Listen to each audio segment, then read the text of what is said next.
जय राधा माधव कुञ्ज बिहारी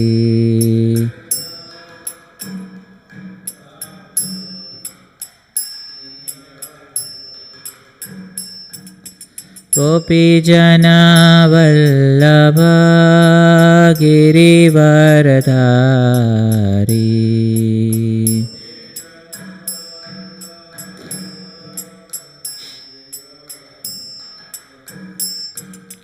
गोपीजनवल्लभ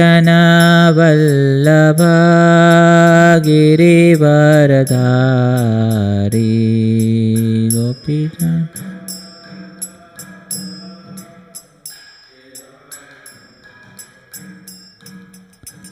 यशोदानन्दन व्रज जनरञ्जन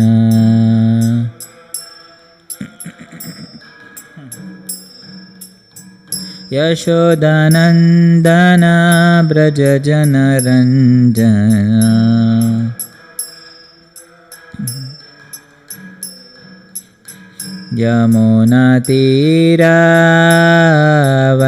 यमुनातीरावनचारी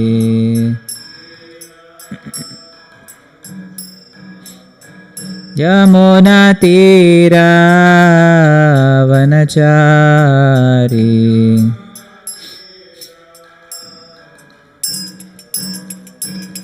जय राधा माधव कुञ्ज बिहारी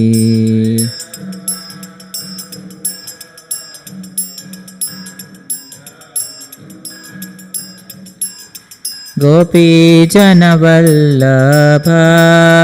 गिरिवरधारी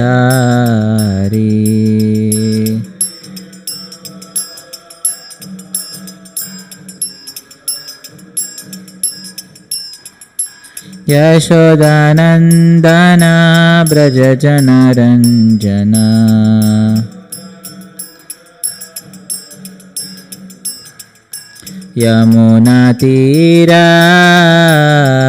यमुनातीरावनचारी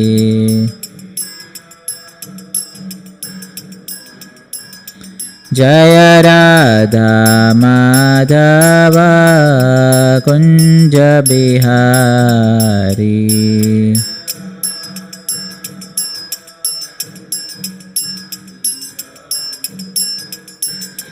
जय राधा माधव कुञ्ज बिहारी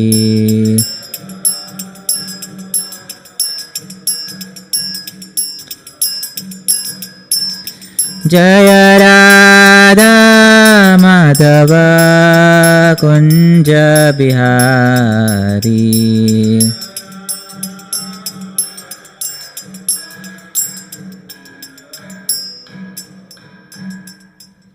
श्री हरिनाम संकीर्तन की जय। ओम नमो भगवते वासुदेवाय। ओम नमो भगवते वासुदेवाय। ओम नमो भगवते वासुदेवाय। Hare Krishna, we are reading from Srimad Bhagavatam, Canto 11, Chapter 6, chapter entitled Yadu Dynasty Retires to Prabhas. Text number is 36. Okay, 36 through 39. We'll read. So we'll recite text number 36. Yatra snatva daksha shapad grihito yakshmadonodudrat vimuktaha kilvishat sadyo भेजे भूयः कलोदयम् यत्र स्नात्वा दक्षशापात् गृहीतो यक्ष्मणोडुराट् विमुक्तः किल्बिषाट् सद्यो भेजे भूयः कलोदयम् यत्र स्नात्वा दक्षशापात् गृहीतो यक्ष्मणोडुराट् विमुक्तः किल्बिषात् सद्यो भेजे भूयः कलोदयम्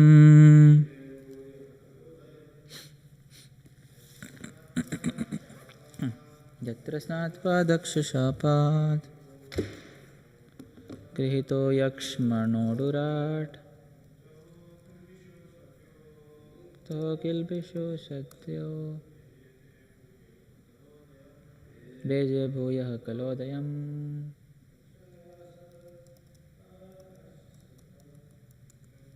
दक्षशापात्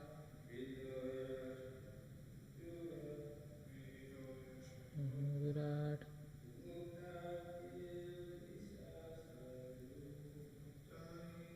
सद्यो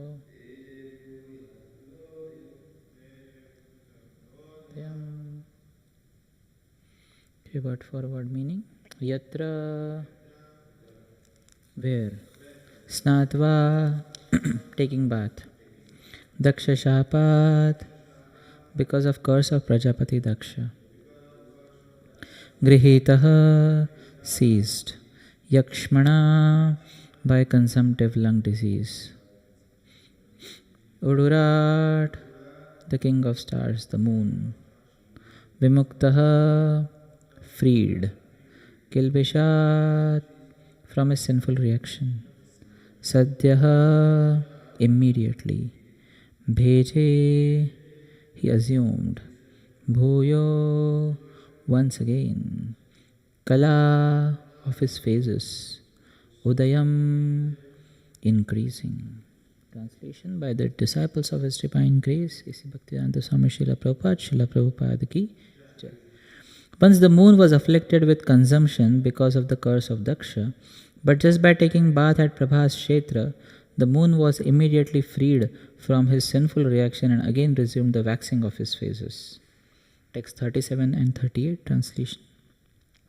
By bathing at Prabhas Kshetra, by offering sacrifice there to placate the forefathers and demigods, by feeding the worshipable Brahmanas with various delicious foodstuffs, and by bestowing opulent gifts upon them as the most suitable candidates for charity, we will certainly cross over these terrible dangers through such acts of charity, just as one can cross over a great ocean in a suitable boat. Text 39. Sri Shukadeva Goswami said, O favorite son of the Kurus, thus advised by the personality of Godhead, the Yadavas made up their minds to go to that holy place, Prabhakshetra, and thus yoked their horses to their chariots. Om Jnanatimirandasya Jnananjana Shalakaya Chakshur Unmilitam Yena Tasmai Shri Gurave Namaha. Namo Om Vishnupadaya Krishna Prishthaya Bhutale Srimate Bhaktivedanta Swaminiti Namane. Namaste Saraswate Deve Gauravani Pracharane Nirvishesha Shunyavadi Paschatya Deshatarane.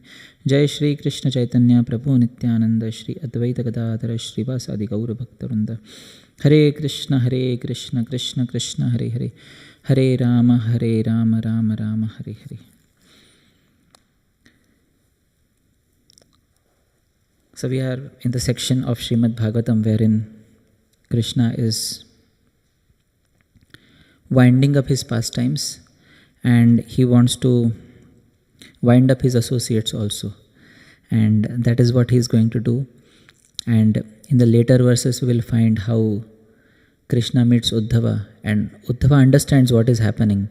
And Uddhava is in a very despondent state. He is praying to Lord Krishna. He says, please take me along with you back. And then Krishna says, no, you have to go to Badrikashram and you have to give the message to the sages there.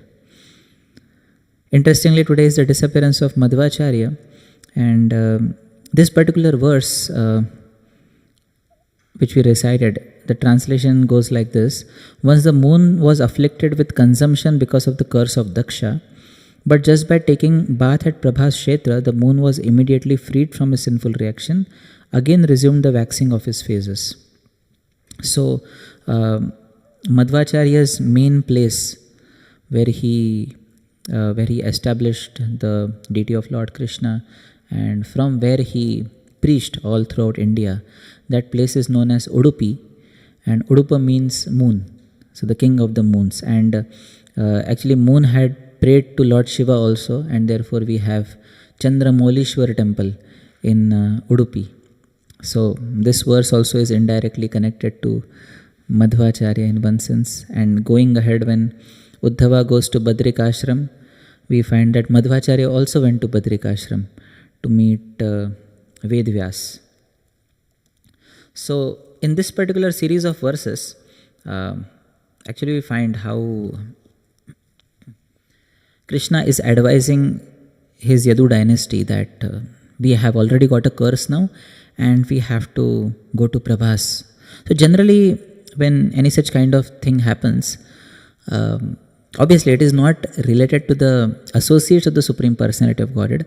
One understanding or one lesson could be that the demigods or the devotees of the Supreme Personality of Godhead, they always follow the instructions of the Supreme Lord. In contrast, those who are non-devotees, they always want to disobey the Supreme Lord, no matter what. When Krishna had gone as a peace messenger to Duryodhana's palace and begged them that, please give Yudhishthira and his brothers 5 villages, and Duryodhana was not at all interested. He said, I will not give even that much land which can fit on the tip of a needle. And he wanted to arrest Krishna. And finally Krishna had to show his Vishwarup Darshan. Still Duryodhana did not understand. So demons never believe in the Supreme Personality of Godhead and they never want to follow his instructions. Similarly, when demoniac tendencies are there in the heart, we may not want to follow the instructions which Krishna gives or the instructions given by the associates of Krishna or the devotees of Krishna or the spiritual master. So every day we sing in the Guruvashtakam, Yasya prasadad bhagavat prasado, Yasya aprasadan na gatit kutobi. For one to advance in spiritual life, a very easy way is to follow the footsteps of those who have worshipped the Supreme Personality of Godhead. And in their footsteps, if we go, then spiritual life becomes very easy. Otherwise, if we keep on experimenting on things and try to look for what could be, okay, Shastras say this, Gurus also say this, and the Sadhus also say this, but I want to try it myself. So trying may take a very long time. But if we follow, or if we just accept the realizations of our acharyas, if we accept the teachings of Srila Prabhupada, then the journey which could have taken 1 life, 2 lives, or many lives could be over in even a moment, because we are just wanting to follow. And actually Srila Prabhupada did the same thing. He was wanting to be in the nationalist movement of Mahatma Gandhi, but his spiritual master said, no, Krishna consciousness is the most urgent. And maybe Srila Prabhupada would have dedicated his life for following Mahatma Gandhi, but just one instruction and Prabhupada changed the course of his life, just because he followed Srila Bhaktisiddhanta Saraswati Thakur. We have a disciple of Srila Prabhupada whose name is Ambarish Prabhu, Alfred Ford. And when he first met Srila Prabhupada just asked him, where is Henry Ford now? And when he asked him that thing, all of spiritual life is included in that. Reincarnation also comes in. The temporality of birth, old age, disease, death, and the miseries of this material world, all are encompassed in that one question. And Ambarish Prabhu surrendered unto Srila Prabhupada. And now he is the main pioneer behind the Temple of Vedic Planetarium, which is being built at Sridham, Mayapur. So lifetimes of journey can be made short by the blessings of the spiritual master, or by just following the instructions of the spiritual master or Lord Krishna. So here we find that the Yadus, they are wanting to follow the Supreme Personality of Godhead no matter what. So this is one thing what we can learn. Another thing what we can understand is, just a thought came in my mind. Generally when things pertain to our body, then some of us, we might become too attentive to follow that. Like if doctor says to us, you should not take bell pepper, you should not take bananas, then we will become very attentive to that and we will say, no, I have to follow this. But if spiritual master says, don't indulge in this kind of sense gratification, it is not good for your spiritual life, we may not understand it so properly. But things which are pertaining to the body, generally some of us, we may take them very seriously in our lives. So things like this also, when people, they are undergoing some kind of bad phase in their lives and they are told, go to this particular deity at this particular place and do vratas, do a lot of yajna so that your problem goes away, and they will very religiously follow that. But if asked, please chant the Hare Krishna Mahamantra 16 rounds every day, by that you can go home back to Godhead. People cannot connect with that. But they can connect very easily with things which pertain to their immediate problems, and that can solve their problems of life. So one angle at looking at this also could be that in our life, when things which come, which deal with our body, how serious we are. If we become serious like that for things which pertain to our eternal soul, then we may not even want to waste a moment. And therefore Srila Prabhupada would say that devotees are avyartha kalatvam. This is actually one of the characteristics of the stage of bhava, which is the 8th stage of the 9 stages. But at a stage of bhava, one is not wanting to waste any time in one's life. Avyartha kalatvam. Moment after moment, that devotee finds some or the other engagement just to remain busy so that I don't get into Maya. I want to serve Krishna till the end of my life. That becomes the goal of that devotee. And when one serves Krishna moment after moment, then the influence of Maya wanes and finally it vanishes. Then even while living in this world, iha yasya harer dasya karmana manasagira nikhilashva api avasthasu jivan mukta sauchyate.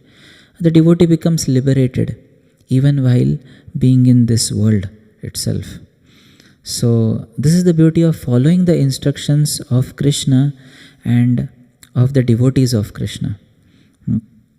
And there are a few devotees, those who follow these instructions of Krishna and those who follow the instructions of pure devotees to such an extent that they become empowered to preach the message all throughout the world.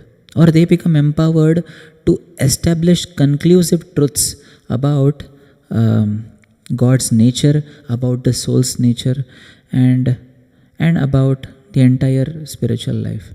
So one such Acharya whose disappearance day is today, his name was Madhvacharya. And interestingly, we all come in the Brahma Madhva Gaudiya Sampradaya. So Brahmaji is there in our line and Madhvacharya is also there in our line. And then because we are connected to Madhavendra Puri and then Chaitanya Mahaprabhu, who were there in Gaudadesh. Gaudadesh is the part of West Bengal and Orissa that is called as Gaudadesh, and therefore it becomes Gaudiya.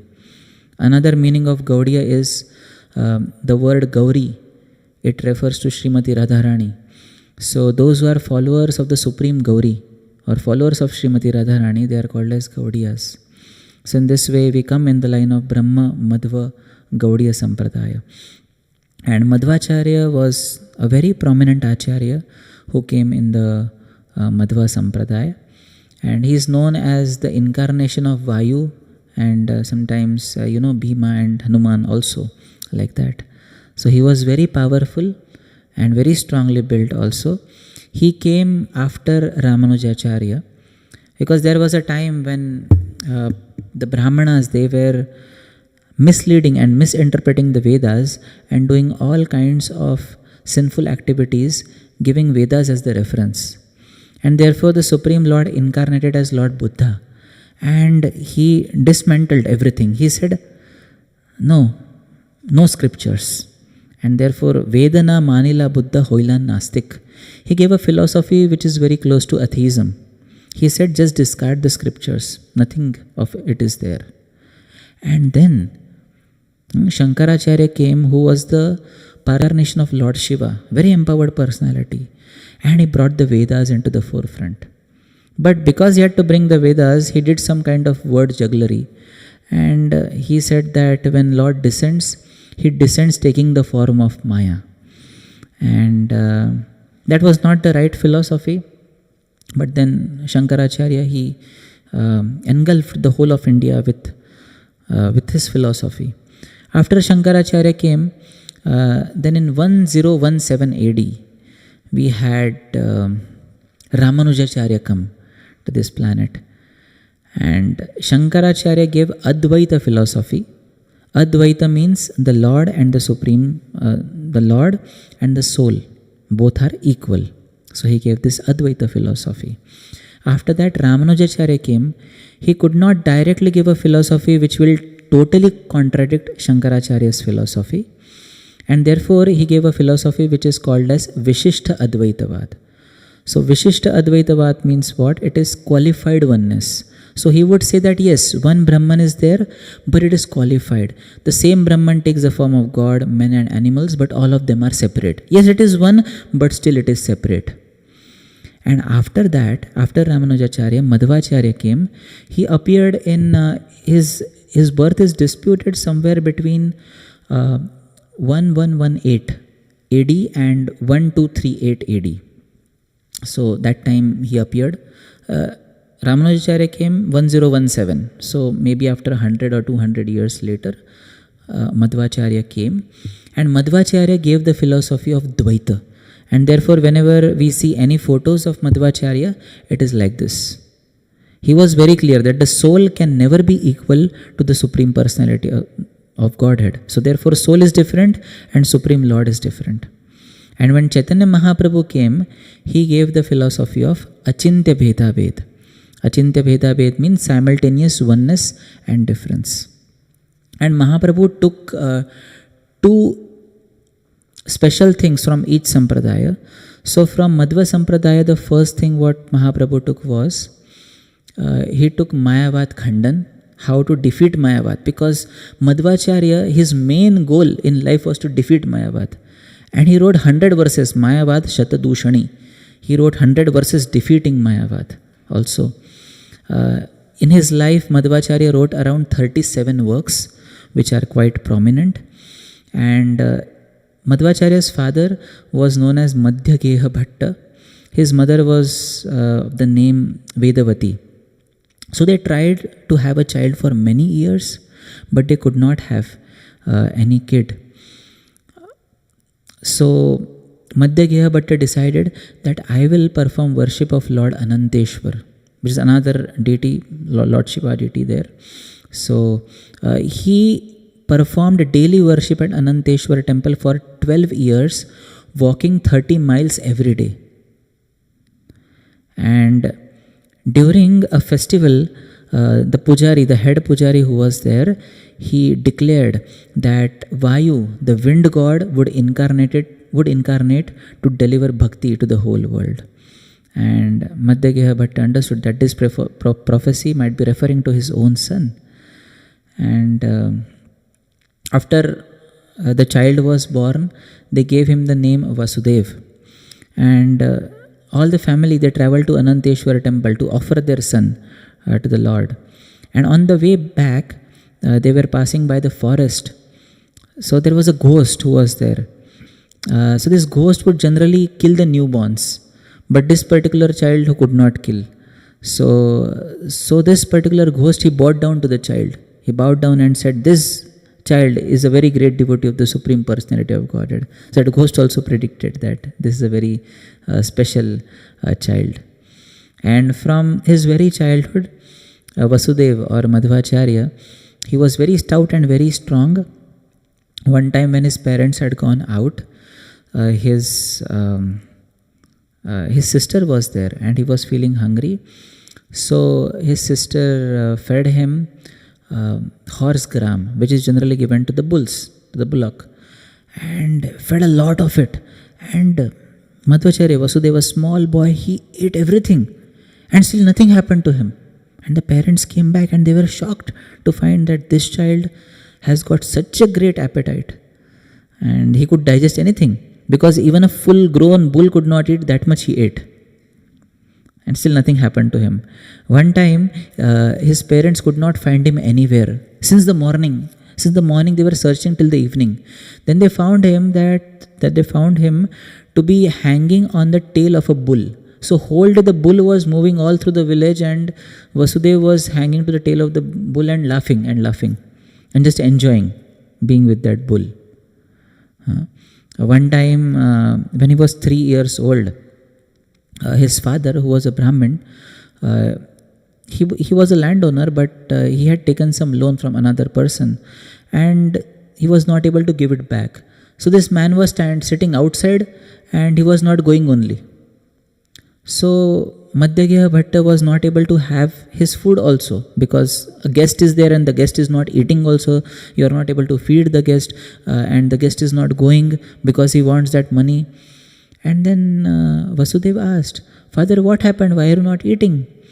And father said, "Child, this guest has come and he is not eating, so how can we?" And then he asked, "Why is he not eating?" He said, "Because we had taken some money and I'm not able to give him back. So he is annoyed at me and he's just sitting there." And then little Vasudeva, he just went to his father's garden and there was a tamarind tree. So he picked up some tamarinds, he put them in his hand and he said that, "My father owed something to you." He said to the landowner who was sitting outside. He said, "Take this. This is what it is." And as soon as he put the tamarind seeds in the hand of the landowner, the tamarind seeds turned into gold coins. And they were exactly the same number of gold coins, the amount which was owed by the father of Vasudeva. And then this landowner, he just called out to Madhyagya Bhatta. He said, "Your son has paid me the debt, so now need not worry, I am going now." And everyone was surprised what happened to this. So right from the very childhood, he was he displayed quite extraordinary characteristics in his life. And one time when he was a small boy, he once disappeared.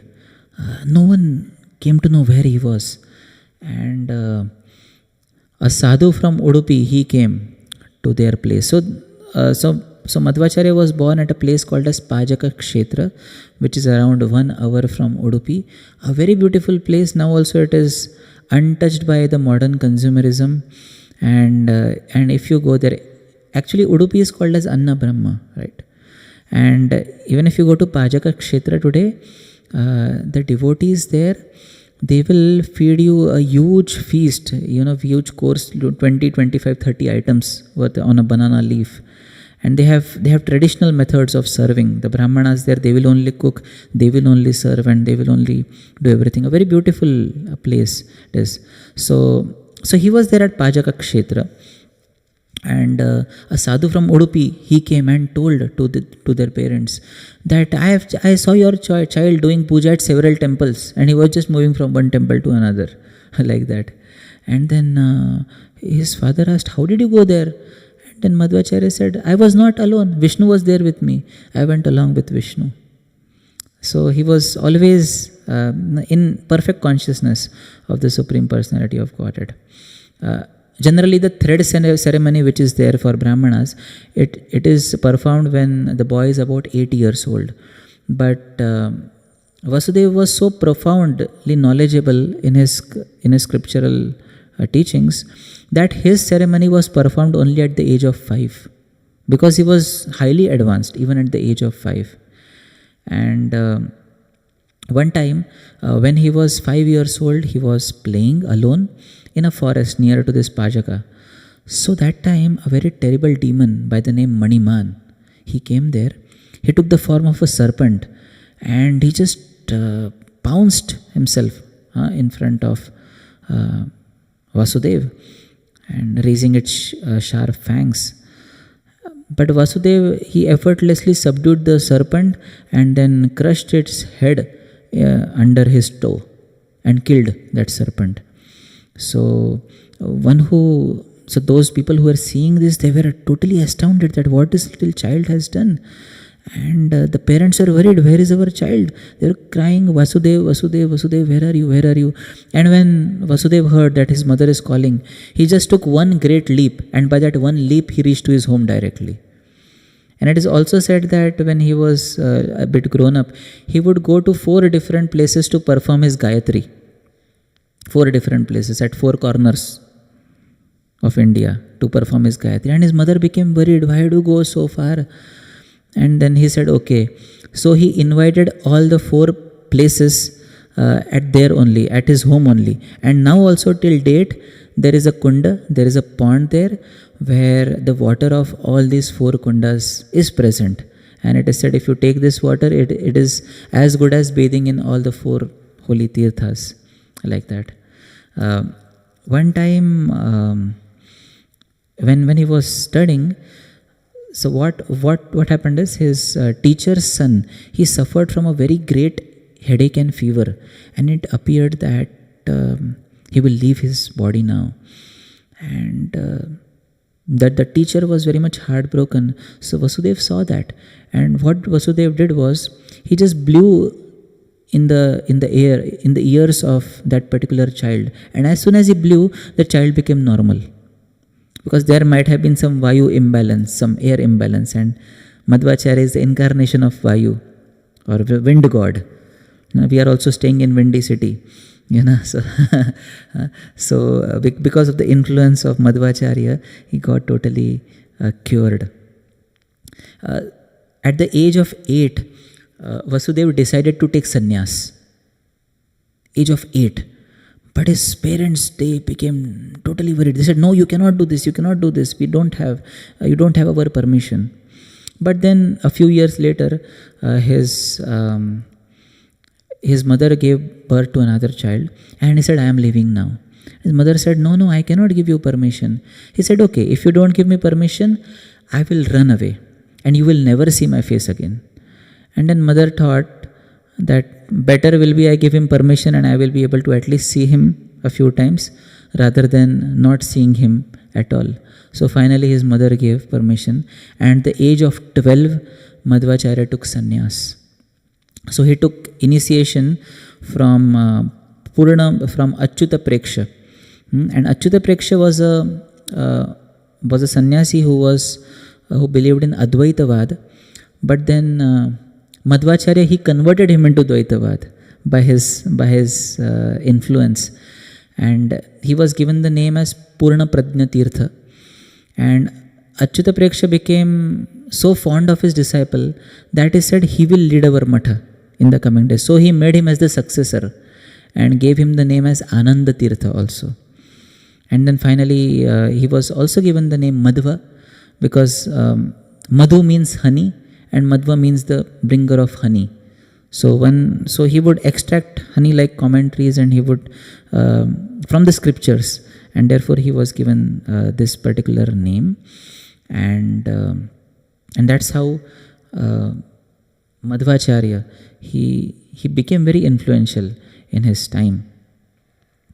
And later as he was preaching this particular philosophy of Dvaitavad, many a times people would debate with him, but he would very easily convince and defeat everyone. One time he wrote a commentary on Bhagavad Gita, and he decided that I want to show this commentary to Vedavyas in the upper Badrikashram. So first of all, he with some of his disciples, he went to Badrinath, where he showed the commentary to Lord Narayan. Nar Narayan Rishi was staying there. He showed him the commentary. And Narayan Rishi said to him, you should have worked a bit hard. This commentary is okay, but you could have done well. Like that he said to him. And then Madhvacharya became worried. But then again after some time, Lord appeared to him and he was glorifying his commentary. He said, I was just joking with you, but I liked your commentary so much that I am reading it again and again and again. And then Madhvacharya decided that from this Badrikashram, I have to go to the upper Badrikashram where Vyasdeva resides. And actually no mortal being can go there, and it takes a huge effort to go there. So Madhvacharya started to go alone, and all of his disciples, they could not go ahead because it was very windy. It was like a lot of problem for taking breath. Plus one particular disciple whose name was Satyatirtha, he was going along with Madhvacharya. And Madhvacharya's journey was of 48 days where he decided that I will fast. Madhvacharya, he could eat a lot also and he could fast also for a long period of time. One time a person gave him 100 bananas and he ate all of them. So, Bhima also had a very voracious appetite. So in the same manner. So when he was going ahead, this Satyatirtha, he started feeling little uncomfortable. So what Madhvacharya did was, Madhvacharya just waved his chadar. And as he waved his chadar, because of the influence of wind god, this Satyatirtha, he just flew and landed at the place where his other disciples were there. And he just landed at that place. And then Madhvacharya continued ahead. And when he went above, he saw Vyasdeva there. And Vyasdeva was with his other disciples, and Vyasdeva was looking very brilliant, very effulgent. And he was giving a discourse on Bhagavad Gita. And Madhvacharya, he presented his Bhagavad Gita commentary to Vedavyasa. And he personally stayed there. Vyasdeva instructed him in the Vedanta, in Bhagavad Gita, and in our scriptural teachings. So Madhvacharya later wrote Mahabharat Tatparya Nirnaya Padyavali also. He also wrote a commentary on the Vedanta Sutras. And he again went to meet Vyasdeva. 2 times he went to meet Vyasdeva. And again he showed his Vedanta Sutra commentary to Vyasdeva. Is it all right? So this teaches us how much we should be really wanting to please our spiritual masters. Now, Madhvacharya himself was an incarnation of wind god, but still he was so much wanting to please his Guru Vyasadeva. That was always at the back of his mind. One time when Madhvacharya, he was meditating at the Malpe beach in Udupi, he saw there was a businessman whose boat was stuck in the sand there, and his boat was not able to move. And he was crying, and somebody indicated him, oh, just go to this person, he can help you. And he went to Madhvacharya, and Madhvacharya just waved again. He waved his uttari, he waved his upper cloth, because of which the boat which was stuck in the sand, it got removed from there and it started moving about very nicely.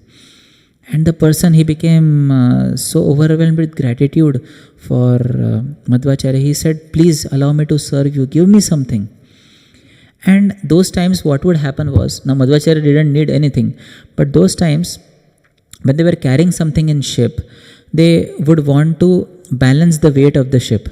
So one side what they would do is, they would put some gopi chandan just to balance the weight. And then Madhvacharya said, okay, you have gopi chandan, you give to me that gopi chandan. And he said, okay, he was very happy to serve. He took out a big block of gopi chandan, he gave it. And as soon as that gopi chandan block, it was placed on the earth there, it broke apart, and a deity of Lord Krishna stood there. And this deity of Lord Krishna was the same deity which was worshipped by Mother Rukmini. So when Rukmini was in Dwarka, she was very much wanting to know about the childhood pastimes of Krishna. And one time she was asking to Rohini, to Devaki, that I want to also worship Krishna in his childhood form, also want to worship him. So that particular deity was given to her by Krishna himself, and that is a form of Bala Krishna or baby Krishna, where Krishna is having yogurt in one hand and like a stick on the other hand. And this particular form was worshipped by Mother Rukmini. The same deity had come along with the Gopi Chandan, and the same deity was taken by Madhvacharya. And when people tried to lift this deity, they were not able to lift. 10 grown men, they tried to lift the deity, they were not able to lift. Then Madhvacharya said, all of you can move aside. Then he went and very effortlessly lifted the deity, and he installed that deity, and that particular deity is being worshipped till date. And along with Krishna, there was a deity of Balaram also. So Balaramji was installed on the Malpe beach itself. Today also you will go to Udupi, so we can find that deity of Lord Balaram there, and of Lord Krishna also, who is there at Udupi. And Madhvacharya established a system of paryaya, where he had 8 mathas which are close to the temple. They are encircling the temple, and each particular matha gets chance to serve the deities for 2 years. So the head sannyasi, he serves the deities for 2 years. That is their paryaya. And again they will get chance only after 16 years. Like that. So for the rest of the 14 years, whenever their paryaya is not there, their business is to travel whole throughout India and preach the philosophy of Madhvacharya. Like that. So now also that particular mathas, all those mathas are there, and the deity is being served in a very amazing manner. And Madhvacharya lived his life. His disciples, all his disciples were quite amazing. One of his disciples, who again is in our line, his name is Vijaya Tirtha. Now how, so this particular disciple, what happened is, so this was a time quite later, after Madhvacharya's disappearance also. So there is a place in Maharashtra which is called as Pandharpur, and in Pandharpur there is a deity of Lord Vitthal and Rukmini, and there is a river by the name Chandrabhaga. So this river flows by there. So there was this particular king who was whose name was Dhondu Pant. This kind of Marathi name, and he was ruling over the kingdom. So one time he was wanting to go for a battle, and he was going with his horse. And as he was going with his horse, he and his horse both fell thirsty.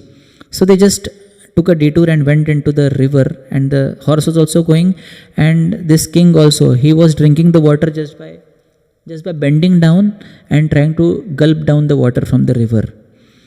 And as he was doing that, there was one particular devotee saint by the name Akshobhya Tirtha, who is again in our sampradaya after Madhvacharya. So this Akshobhya Tirtha said to him, which animal were you in your previous life? You are drinking water like this, like an animal. Which animal were you? And as soon as Akshobhya Tirtha said this king, he remembered his past life. And who was in his past life? He was a bull in his past life in the sabha, in the court of Madhvacharya. And one time, when one of Madhvacharya's disciples was not behaving properly, he was not behaving in the sense, he was not reciting scriptures properly, Madhvacharya said, what good use you are of? This bull, he will write commentaries in the future. This bull will write. And the same bull later took the form of this king. And when this Akshobhya Tirtha said to him, which animal were you in the previous life? He remembered his bull life form, and he remembered the benediction of Madhvacharya, and that very moment he surrendered to Akshobhya Tirtha, and later went on to become Vijaya Tirtha, who wrote many commentaries on our scriptures. So this is just one disciple of Madhvacharya. There are many such disciples of Madhvacharya who did a lot. Another disciple of Madhvacharya, he was like, he went to He went to a king's place actually, and the king had a son, but the son was very young, and that king left. So that particular disciple became the king, just to get a deity, just to get it. And for many years he ruled, and then finally came back. So there are many such disciples of Madhvacharya who made great contributions to our sampradaya. And finally, when one time Madhvacharya, he was lecturing in the Ananteshwara temple, so he was giving a discourse on the Aitreya Upanishad, and while giving that discourse, he just all his disciples were there, and as he was giving the discourse, he just vanished, just leaving his chadar there, just vanished from there. And that was the time when Madhvacharya disappeared from this world. And that place is still there. We can see from the window that particular place where from where Srila Madhvacharya disappeared. Yeah, Udupi. So that place in Udupi is Ananteshwara temple, and there is this window from where you can see the lamp is always lit there. It is always glowing there.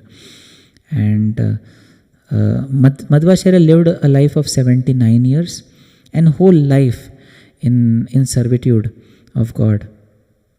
So when appearance or disappearance days of such acharyas are there, we can always pray to them that we can also get such determination, such great courage to. We may not perform tasks such as Madhvacharya, who preached all throughout the length and breadth of India, or performed very great Herculean tasks as well. But we can do our part in assisting Srila Prabhupada in his mission. And if we pray to Srila Madhvacharya that we can also become bold preachers, because Madhvacharya was one bold preacher, and Madhvacharya gave his entire life for preaching, because that is what was his last instruction to his disciples also. You should preach. And one of the Madhva sannyasis also says that ISKCON is actually doing what Madhvacharya wanted to do. Now Madhva Sampradaya, it has become quite, he was saying this, that Madhva Sampradaya, it has become quite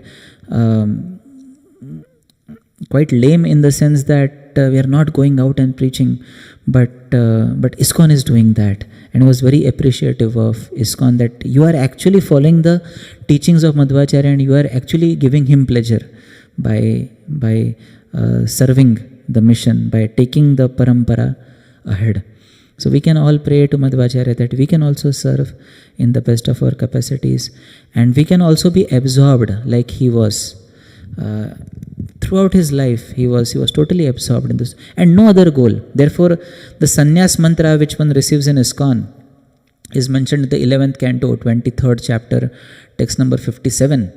Etam sa asthaya paratmanishta adhyasitam purvatamar mahirshibhi aham tarishyami duranta param tamo mukundangri nishevayeva. So it says that I have this faith, etam sa asthaya paratmanishta. I have total faith unto the Supreme Personality of Godhead. And what faith do I have? Adhyasitam purvatamair maharshibhi. I have this faith because I am following the previous acharyas. And what I will do following the previous acharyas? Aham tarishyami duranta param. This ocean of material existence, which is extremely difficult to cross, still I will cross over that. How? By following the footsteps of the previous devotees. Tamo mukundangri nishevaiva. I will give up darkness. I will ascend to the path of light. That is what is the sannyas mantra in ISKCON, which talks about faith, which talks about determination. And we may not chant this mantra every day. Sannyasis will chant this, but yeah, it is open secret. It is there in the Srimad Bhagavatam. So we can pray for that determination which Madhvacharya had from the very beginning of his life. So we'll pause here. Srila Prabhupada ki jai, Srila Madhvacharya ki jai, Samveta Bhakta Vrinda ki jai. Any comments? Hare Krishna. I'd like to say one of the two glorification of the Madhvacharya. One of them is when he was a child, like after his Brahman initiation, He was trying to preach the glories of Lord and establishing the philosophy. So at that time he had an argument with his father. He said that no, I have to do this. Then father showed him, well, now Shankaracharya philosophy is very prominent. You can't do that. No, I will do that. He's just like in that due course of argument, his father took one dry stick and showed him. So this is the way, and this is the thing, that this is the philosophy that you want to establish in this Kali Yuga, and establish the philosophy, Madhva philosophy, whatever. So it is like a dry stick. How can you expect from this dry stick fruits, flowers, leaves gonna grow into big tree? Generally, if you keep a dry stick in the plant, it doesn't grow because it is already dead. Similarly, our philosophy is already dead. We can't do that. Then with the same stick, he just pierced in the ground, and within a second it grew a big tree. The tree is there behind like when you go out of the house, Madhvacharya's backside, there you can see that still the big tree. And the people say that somebody is trying to cut the tree. Suddenly a snake came and bite him, and some person died also. Still there are snakes if you try to harm the tree. So that is one thing. And the second thing is that, as we discussed, Madhvacharya is the incarnation of Vayu Bhima Madhva. Like one may say in that Mahabharata Tatparya Nirnaya, like we see that Bhima, he took a vow that I will kill all the Kauravas and I will drink the blood. Actually, in a Kshatriya, as a vegetarian, he should not take because devotees of the Lord, they don't eat non-vegetarian and drink the blood. But everybody is saying, no, if Madhvacharya is incarnation, then he in his previous life, when he was Bhima, then he drank the blood of Dushasana. How can it be? Because he's a vegetarian and he's a devotee of the Lord. Then in that context, Madhvacharya writes in his Tatparya Nirnaya, he said that, yes, he killed all the people, but in Dushasana, he pierced his chest, and the blood which he took, he just touched his lips. He did not drink. So that means like he is the incarnation of Vayu Bhima Madhva. Because he doesn't say that, oh, no, I have not drink. He doesn't quote that. But he wrote, yes, I pierced, but I just touched my lips, but I never drink the milk. Drink the blood. So these two, I just wanted. Thank you. You should have given class. Very well. Thank you very much. Srila Prabhupada ki jai, Srila Madhvacharya ki jai.